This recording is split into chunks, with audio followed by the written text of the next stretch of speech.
आज का topic revision कैसे किया जाता है। कल आपने पढ़ा था कि पढ़ना कैसे है, कैसे किसी चीज़ को याद करना है। ऐसे ही आज रिवीजन के वो पढ़ने के साथ साथ हमें रिवीजन भी ज़रूरी है, तब जाके वो चीज़ें कंप्लीट होती है। क्योंकि बच्चे पढ़ तो लेते हैं, मेहनत करते हैं, ऐसा नहीं है 12-12 घंटे पढ़ते हैं बेचारे, लेकिन जब रिवीजन की बारी आती है तो बहुत कम हो सकता है 2 हफ्ते में 1 बार करें या 3 हफ्ते में 1 बार। इससे क्या होता है कि जो चीज़ उन्होंने मेहनत की वो पूरी वापस ज़ीरो ही हो जाती है। ज़ीरो नहीं, चलो पर 10% तो हो ही जाती है, ठीक है? तो रिवीजन ज़्यादा ज़रूरी है। तो आज हम वही सीखेंगे कि रिवीजन करने का सही तरीका क्या होता है। मुझे भी पहले पता नहीं था कैसे किया जाता है। जब मैं कोटा में था तो नीट की नहीं, जेईई की तैयारी कर रहा था। तो मेरे केमिस्ट्री वाले सर थे, तो ऑर्गेनिक केमिस्ट्री में क्या है कि बहुत सारे केमिकल रिएक्शन याद करने पड़ते हैं। करीब 100 200 हर चैप्टर में, और ज़्यादा ही रहते हैं। अब वो याद होते नहीं थे, तो उन्होंने ये तरीका बताया था। तब तो मैंने मतलब थोड़ी बहुत अपनाया था, पर उतना नोटिस नहीं किया था कभी। तो जब तैयारी करने में भोपाल आया, तो तब मैंने शुरुआत के 6 महीने तो मैंने भी नहीं रिवीजन किया। याद करता था, पढ़ता था, पर भूल जाता था, समझ में नहीं आता था फिर कैसे फिर शुरू से याद करो। फिर उतना ही टाइम लगता था बार-बार। मतलब कोई चैप्टर पे याद किया, 1 महीने बाद भूल गया, फिर वापस उतना ही टाइम लगता। टाइम बहुत जाता था मेरा।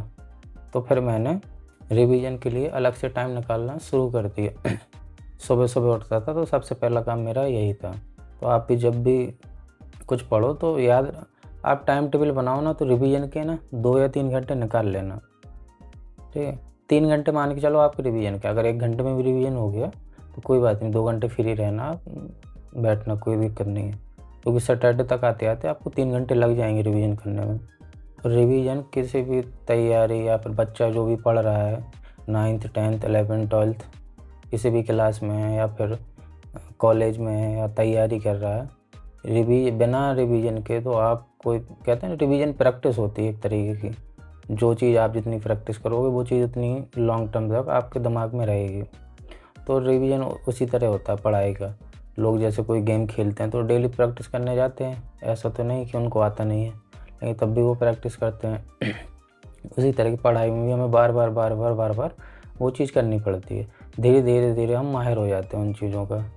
तो वैसे ही तो इसके लिए करना क्या है अपन को, कि मंडे को आपने जो पढ़ा, ट्यूसडे को हमको उसका पूरा रिवीजन मानना है। सुबह उठते ही सबसे पहला काम, आप मंजन कर रहे हो, फ्रेश हो रहे हो, कुछ भी कर रहे हो, खाना खा रहे हैं, कितनी, अगर मंडे को जो पढ़ा है वो ट्यूसडे को आपको 15 या 20 मिनट लगने हैं रिवीजन करने में, और आपका रिवीजन कंप्लीट हो जाएगा। फिर ट्यूसडे को आप कुछ नया पढ़ोगे, तो वेडनेसडे को मंडे और ट्यूसडे दोनों का रिवीजन करना है। फिर वेडनेसडे को कुछ नया पढ़ोगे आप, तो मंडे ट्यूसडे वेडनेसडे का पूरा रिवीजन करना है, ठीक है? फिर थर्सडे को कुछ नया पढ़ोगे तो मंडे ट्यूसडे वेडनेसडे और थर्सडे, चारों का रिवीजन करना है। इसी तरह फ्राइडे में भी मंडे ट्यूसडे वेडनेसडे थर्सडे और फ्राइडे का मतलब पूरा कंप्लीट करना है अपन को। और फिर सैटरडे को क्या है, आपको कुछ नहीं पढ़ना है। उस दिन आप मान के चलिए कि कुछ नहीं पढ़ना। मंडे से लेके फ्राइडे तक जो भी आपने पढ़ा है उसका एक बार रिवीजन मार लेना पूरा, शुरू से लेके एंड तक पूरा रिवीजन मार लेना, ठीक है? और उसके बाद जो भी टाइम मिले अपना फ्री रहना, और संडे को अपनी छुट्टी मनाना, क्योंकि गैप भी ज़रूरी है। आप कंटिन्यू पढ़ते रहोगे तो दिमाग फट जाएगा, जो आपकी क्षमता होगी वो ज़ीरो हो जाएगी, ठीक है? और भी चीज़ें करनी पड़ती हैं, हम धीरे-धीरे उन पर काम बात करेंगे, पर रिवीजन हमें ऐसे ही करना है। मंडे को जो पढ़ा वो ट्यूसडे को जो पढ़ा मंडे, ट्यूसडे को जो पढ़ेंगे तो मंडे और वेडनेसडे को जब रिवीजन मारेंगे तो मंडे और ट्यूसडे का मारेंगे, ठीक है? थर्सडे को अगर रिवीजन मारा तो मंडे ट्यूसडे वेडनेसडे का मारा। इसी तरीके से फ्राइडे को जो रिवीजन मारा वो मंडे ट्यूसडे वेडनेसडे थर्सडे चारों का मानना पड़ेगा, ठीक है? इसी तरीके से सैटरडे को पूरा एक-एक करके सारा रिवीजन करना है, तब जाके हमारा सही तरीके से रिवीजन हो पाएगा। और फिर संडे के बाद अगला जो मंडे लगेगा, फिर हमें कुछ नहीं पढ़ना मंडे से लेके, जब तक कि हमारी बुक कंप्लीट नहीं होती। एक बार बुक कंप्लीट हो जाएगी तो वापस फिर अपने हिसाब से, अगर एग्ज़ाम है पास में तो उसका टाइम टेबल बना के रिवीजन करना। लेकिन हमें 1 हफ़्ते जो पढ़ा उतना हमको फिर अगले हफ़्ते नहीं पढ़ना है। अगर अगले जैसे कोई बुक है, हम जैसे कोई बुक उठाई हमने और हमको कंप्लीट करनी है, तो जब अगला सैटरडे आएगा, सेकंड वीक का जब सैटरडे आएगा, तो जो हमने शुरुआती चैप्टर से लेके अभी तक जो पढ़ा है वो पूरा एक बार रिवीजन मार देना, अगर मार सकते हो तो। नहीं भी मारोगे तो कोई बात नहीं, एग्ज़ाम के टाइम वो चीज़ें कवर हो जाएंगी, करोगे। और उसका मैं बताऊंगा कि एग्ज़ाम के टाइम पे कैसे हम तैयारी करेंगे।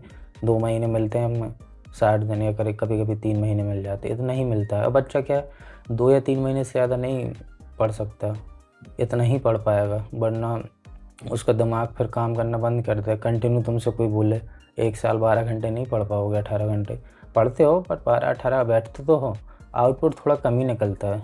लेकिन एग्ज़ाम के टाइम पे आउटपुट पूरा निकलता है।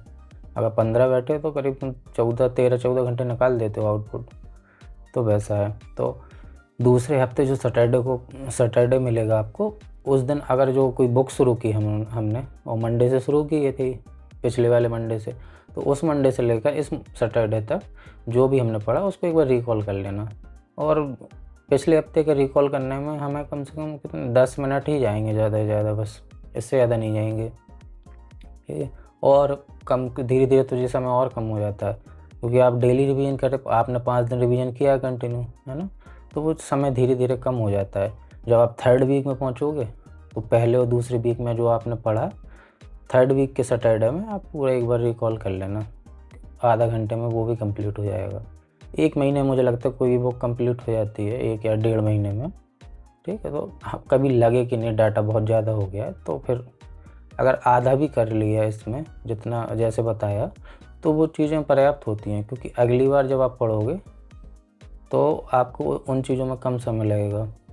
और अगली बार जब आप रिवीजन करो ना, तो उल्टा रिवीजन करना। अभी हमने मंडे को जिस चीज़ के लिए 5 दिन दिए थे, अब उसमें तो हमने 5 बार रिवीजन कर लिया पहले से। अगली बार क्या करना, उल्टा करना, जो चीज़ 5वें दिन उठाई थी उसको पहले रिवीजन करना। अब थोड़ी ना हमको समझना है, पहली बार पढ़ रहे होते तो अलग चीज़ होती, तब हम शुरू से ही पढ़ते हैं कोई चीज़। अब तो आपको सिर्फ याद करना है, तो आखिरी पेज का उठाइए वो चीज़ और उसको 5 बार रिवीजन कीजिए। या एक चैप्टर ही निपटाता है बच्चा एक दिन में, फिर तो क्या ही 2-2 3-3 पेज पढ़ेगा।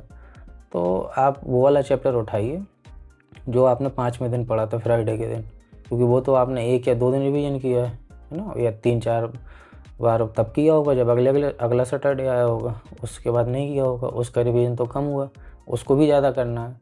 तो उसके लिए यही तरीका है कि जब आप दोबारा रिवीजन करो, एग्ज़ाम के टाइम करोगे, अगर पास में एग्ज़ाम है, या फिर जब भी समय मिले, अगर लगता है कि बहुत लंबा गैप है एग्ज़ाम में, तो बीच में करोगे, तो 5वें दिन जो चैप्टर पढ़ा था उसका पूरा रिवीजन करना शुरू से ले, उसको मंडे के दिन उठाना, वो जो मंडे को उठाया था पिछली बार वो उठाना ट्यूसडे, वो सैटरडे को, इस तरीके से उल्टा क्रम करना।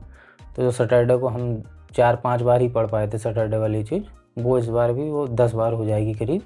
तो इस तरीके से एग्ज़ाम आते आते ना वो चीज़ आपकी 15 से 20-25 बार हो जाएगी।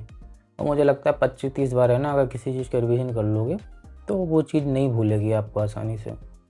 तो इस तरीके से करना, तो आपको पढ़ने में कभी दिक्कत नहीं होगी। तो आज हमने मतलब 2 दिन हो गए हमको, कल हमने सीखा था कि पढ़ना कैसे है, और आज हमने सीखा कि रिवीजन कैसे करना है। और कुछ डाउट हो रहा हो तो आप पूछ सकते हैं मुझसे, कॉल कर सकते हैं मुझे, या फिर मैसेज कर सकते हैं, या कमेंट कर दें आप तो मैं बता दूंगा। अगर किसी बच्चे को प्रॉब्लम हो रही है पढ़ने में तो 1 to 1 मुझसे बात कर लेंगे, क्योंकि सबके तरीके थोड़े से अलग होते हैं। ठीक, तो आज यहीं ख़त्म करते हैं, कल मिलते हैं, बाय।